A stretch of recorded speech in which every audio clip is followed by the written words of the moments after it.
quelques années, les scientifiques étudient l'impact de la nature en milieu urbain sur la santé humaine, aussi bien physique que mentale.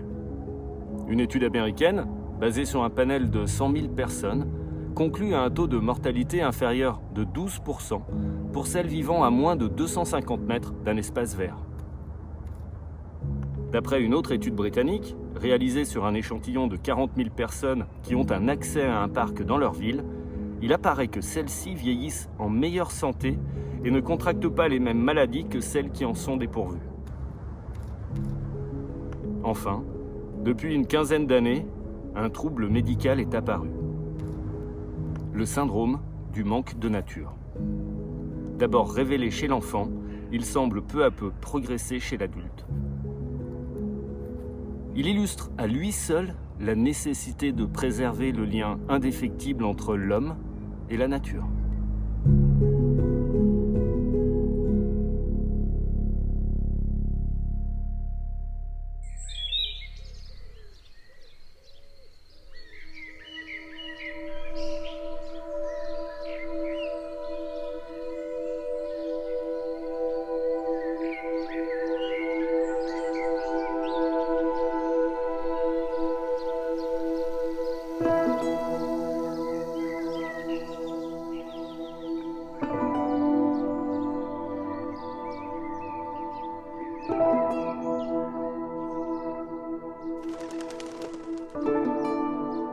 Une légende raconte qu'il y a fort longtemps, un fabuleux trésor fut enfoui quelque part, en un lieu marécageux près du Rhône.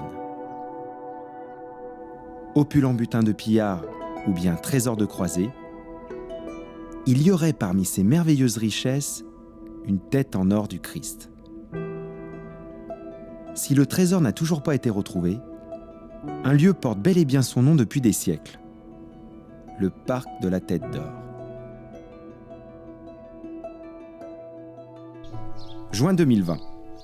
L'organisation Odysseus 3.1 décide de s'aventurer dans ce parc. Rien n'est laissé au hasard et le moindre espace est visité avec attention.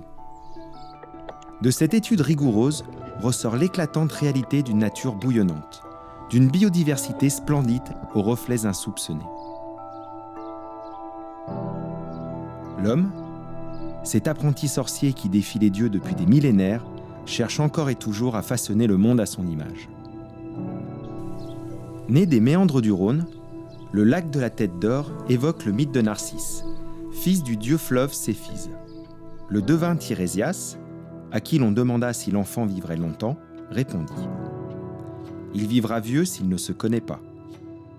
Tombé amoureux de son reflet dans l'eau, il meurt de désespoir et se transforme en fleur d'or. Que risquons-nous à nous pencher au-dessus des eaux du lac, si ce n'est à prendre le chemin de la connaissance de la nature humaine ? Sans doute est-ce là le véritable trésor caché du parc de la Tête d'Or.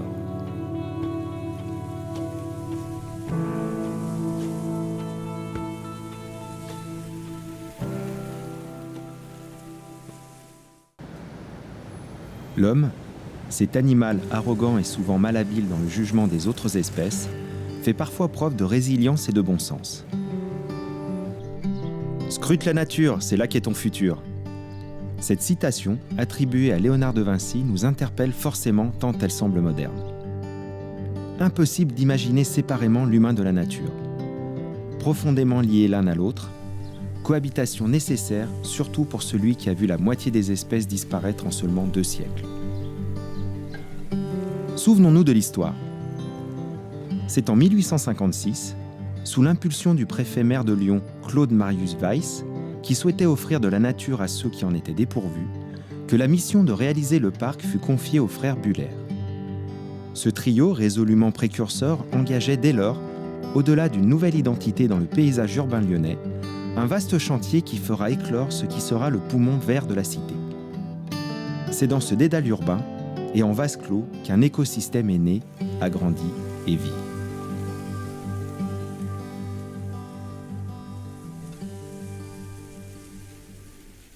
C'est un besoin qui était apparu au XIXe siècle, Oui. avec les grands mouvements d'hygiénisme dans les villes, liés aux grandes transformations urbaines, et où à l'époque le préfet Weiss et d'autres comme Haussmann par ailleurs, mais aussi ça s'est passé à New York, à Bruxelles, à Londres, où dans la même période, les villes se développaient et on a les gens, les habitants voulaient absolument retrouver de la nature.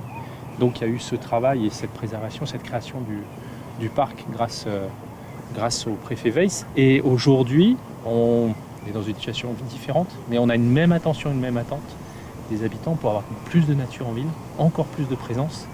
Donc forcément la ville, c'est pas quelque chose de tout simple à construire, c'est forcément un choix qui doit se faire et prendre de la place sur d'autres usages. Et donc on travaille nous tous les jours à faire en sorte de les développer encore plus.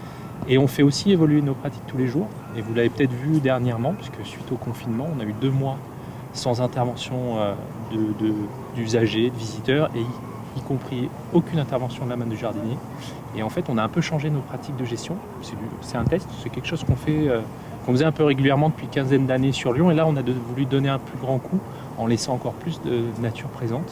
Et donc, on gère différemment nos espaces, ce qui a permis de conforter la biodiversité qui est présente. La qualité de la biodiversité dans la cité est avant tout liée à la place qu'on lui laisse. Dans un milieu urbain toujours plus dense et minéral, la place de la nature est indispensable. Nature et ville semblent s'opposer. Contradiction étonnante tant elles peuvent aussi être conjointes. Cette complicité fondée sur l'histoire et par la géographie, rives, marais et confluences, paraissent aujourd'hui altérées au détriment des uns et des autres, alors que leur relation solidaire apparaît comme la condition même de leur avenir. Les aménageurs du XIXe siècle l'avaient bien compris. Que ce soit sur le vieux continent ou de l'autre côté de l'Atlantique, les urbanistes pensaient la ville intégrée dans de vastes jardins publics et naturalistes. Comme des jumeaux séparés de milliers de kilomètres et qui éprouvent les mêmes besoins, le parc de la Tête d'Or a un frère du même âge, loin, plus loin, mais tellement semblable. Central Park à New York. Architectes, urbanistes et ingénieurs en sont les géniteurs. Situés en cœur de ville, ils disposent du même schéma directeur. Grandes allées boisées, lacs et jardins botaniques. Ces 2 frères jumeaux voient leurs actes de naissance signés la même année. Central Park and Parc de la Tête d'Or, they're almost sister parks. Their size may be variable, but we can compare them at their ideas that were revolutionary. Because New York and Lyon are both historical cities, but they're also revolutionary cities. So actually, while it might not seem at first glance, these 2 parks have a lot in common. Their vision was to bring nature into the city. This was very important because at a time where populations were growing, sanitation was beginning to be a real issue, this little oasis, this piece of paradise that would be open for all was not only revolutionary, it was democratic.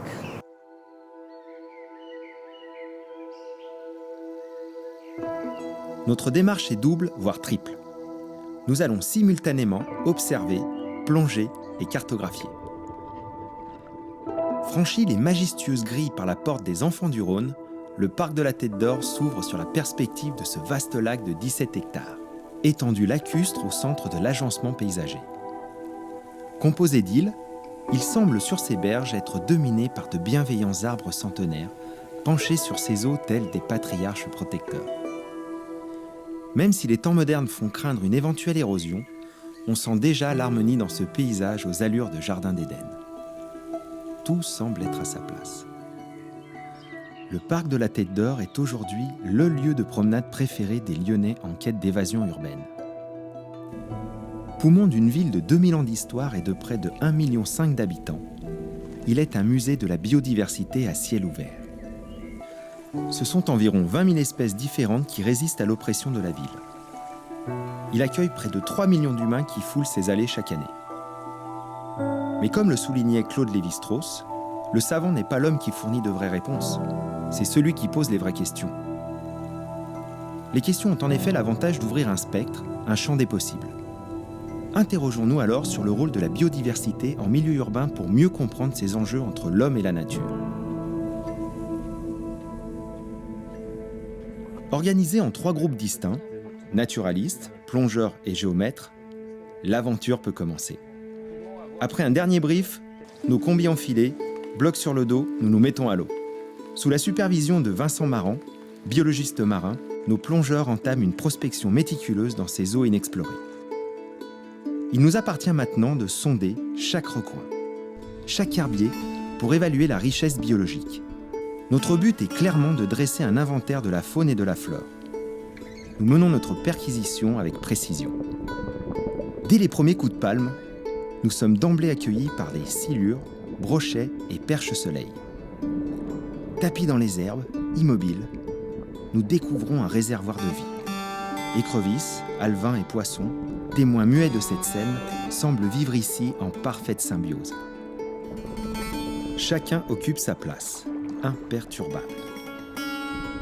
Aquatiques, végétales, les espèces profitent et participent ensemble à leur équilibre.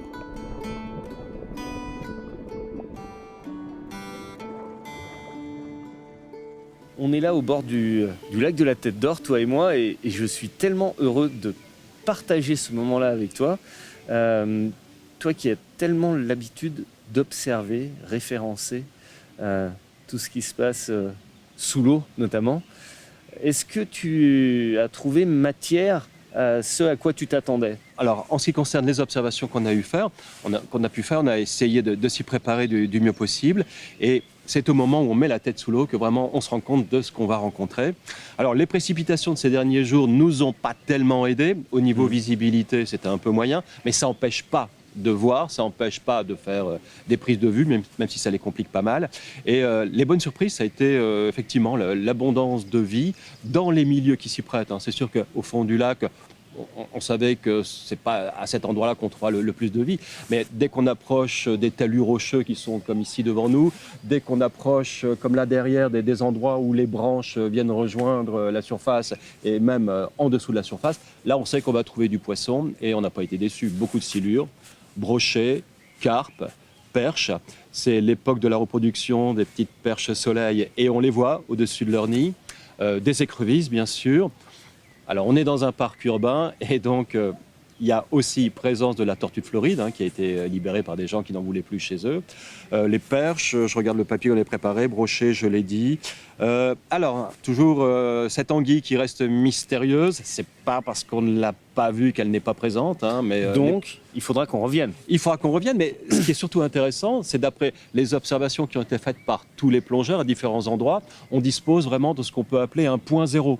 C'est-à-dire que personne n'avait déjà pu mettre la tête sous l'eau, aller observer à tel ou tel endroit ces poissons. Nous, on peut dire, on a vu ces poissons à tel endroit. Et dans 5 ans, dans 10 ans, si on revient une nouvelle fois, ou pourquoi pas revenir à une autre saison, parce qu'il y a des éléments qui peuvent être variables d'une saison à l'autre, eh bien, on aura un point de départ pour comparer s'il y a une évolution dans un sens ou dans un autre. Donc, c'est ce qu'on appelle vraiment un point zéro.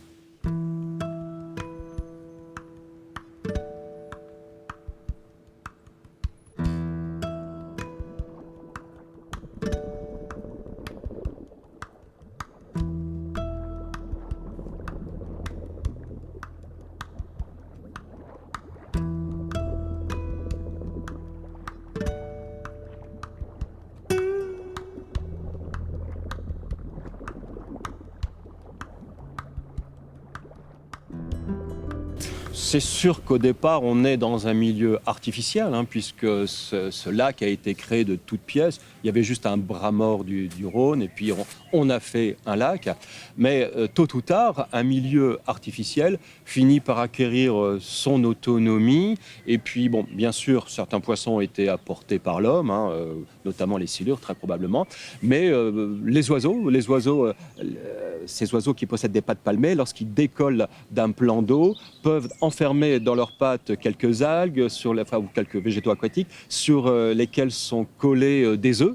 Et puis, de plan d'eau en plan d'eau, ils vont apporter de nouveaux éléments. Et ce milieu va acquérir son autonomie, sa spécificité. Et donc, ça vaut vraiment le coup de mettre la tête sous l'eau dans cet endroit, parce qu'on se dit, il y a quelque chose qui peut être un cocktail tout à fait unique. Et voilà, c'est ce qu'on a pu observer.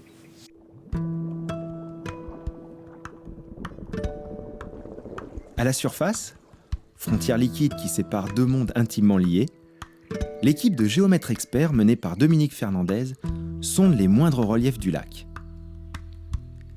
Équipés de sondeurs multifaisceaux et de balises GPS, près de 1500 points sont relevés. Le dernier antécédent, très incomplet, date de 1971. La nouvelle cartographie du lac pourra servir de nouveau référent. Parce que c'est profondément inscrit dans l'ADN de l'organisation Odysseus 3.1, l'apport aux scientifiques de cet outil mis à jour prend tout son sens. Il appartiendra désormais aux prochains gardiens de ce trésor d'en assurer la pérennité. Nous, on a deux secteurs où on est descendu à peu près à 3,80. On a enregistré 3,80 à peu près au plus profond. On n'a jamais dépassé les 4 mètres en tout cas. Et c'était sur quel côté là? Alors c'était à proximité du tunnel, de part et d'autre du tunnel. On a les plus grandes profondeurs. Et pratiquement de partout après, on a quelque chose de relativement plat. C'est assez surprenant. On est aux environs de 2 mètres. On ne va pas rentrer dans le détail, mais on est aux environs de 2 mètres presque de partout. Enfin, avec une certaine constante au niveau de l'envasement, c'est-à-dire qu'on a une couche qui est à peu près identique partout, sauf sur cette partie-là, entre ici et l'embarcadère, où là, on est directement sur du dur. De l'autre côté, sur les berges, nous sommes conduits par notre président d'honneur, Yves Pacalet, écrivain, naturaliste et philosophe. L'errance jubilatoire entre massifs fleuris et bosquets d'arbres centenaires nous promet le don d'une nature généreuse. Le legs que nous offre cet océan de verdure est largement sublimé par le plaisir que nous avons à nous nourrir des paroles de notre savant guide. Son enthousiasme n'a d'égal que son amour immodéré pour la nature et le vivant. Mais attention, sa solide expérience lui a surtout appris à se méfier de l'Homo sapiens. Dans ce patrimoine naturel de plus de 8800 arbres, le bonheur est bien palpable lorsqu'il s'agit d'admirer des platanes de 40 mètres de haut, de s'extasier devant des séquoias géants et de s'enthousiasmer face au Ginkgo biloba, qui depuis 300 millions d'années contemple l'humanité que nous sommes, vouée à notre propre destruction si nous ne prenons pas conscience de notre attachement à la mère nature. La nature a quand même été extrêmement, pour ces arbres-là, sélectionnée par les jardiniers, parce que franchement, c'est un ensemble de conifères qui appartiennent tous à des espèces différentes, qui ont des couleurs différentes.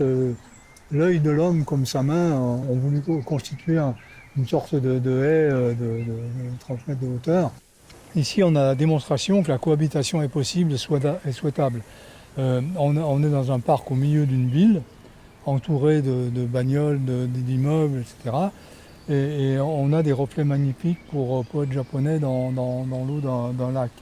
On s'aperçoit quand on se balade un petit peu aux alentours, on a des cyprès chauves qui ont été importés ici depuis la Floride, on a des tulipiers de Virginie, donc ça c'est en Amérique du Nord. On a cette variété de grands arbres magnifiques ici, plantés certains depuis un siècle, et qui ont pris racine à tous les sens du terme.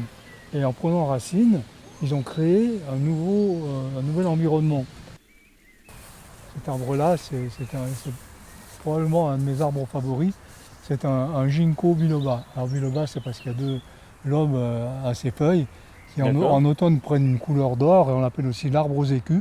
Alors le ginkgo, c'est un arbre assez extraordinaire parce que comme il a 300 millions d'années, on se demande pourquoi, à l'heure actuelle, c'est un des arbres qui résiste le mieux aux pollutions atmosphériques humaines actuelles. Et pour moi, c'est un des personnages de la vie végétale.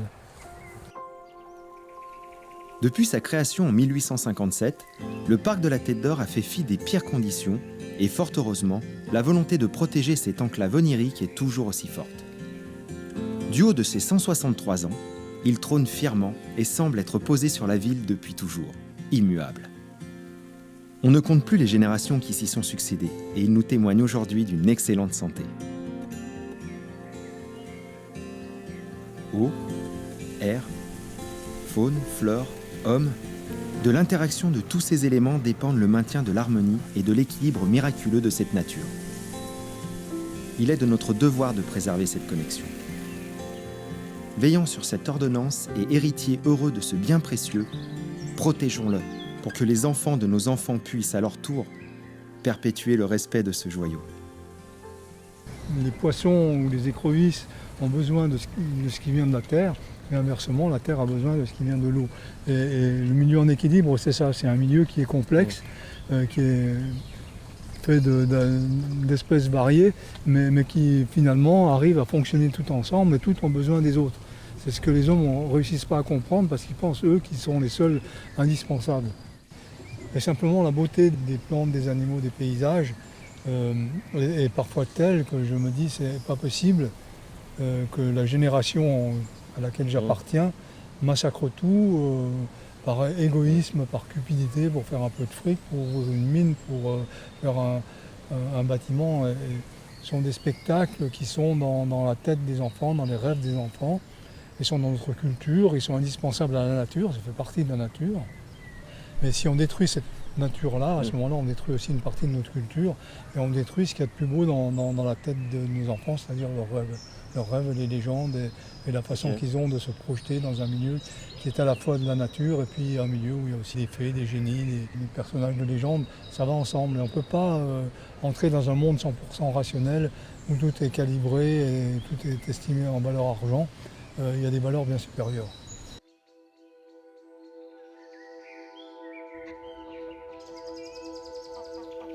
Notre mission touche à sa fin.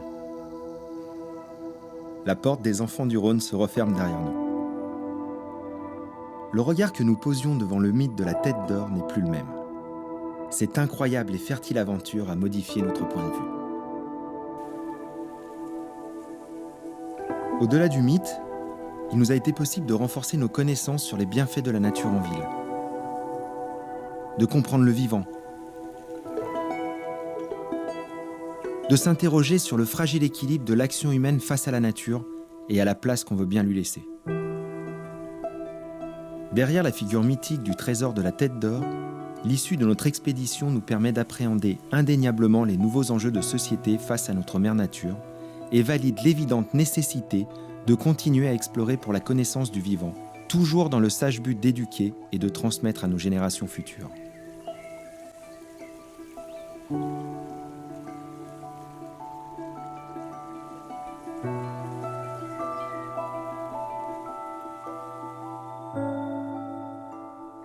Mais l'histoire ne s'arrête pas là, car après ces 2 jours et 1 nuit d'exploration, nous allons écrire de nouvelles pages sur la nature en ville.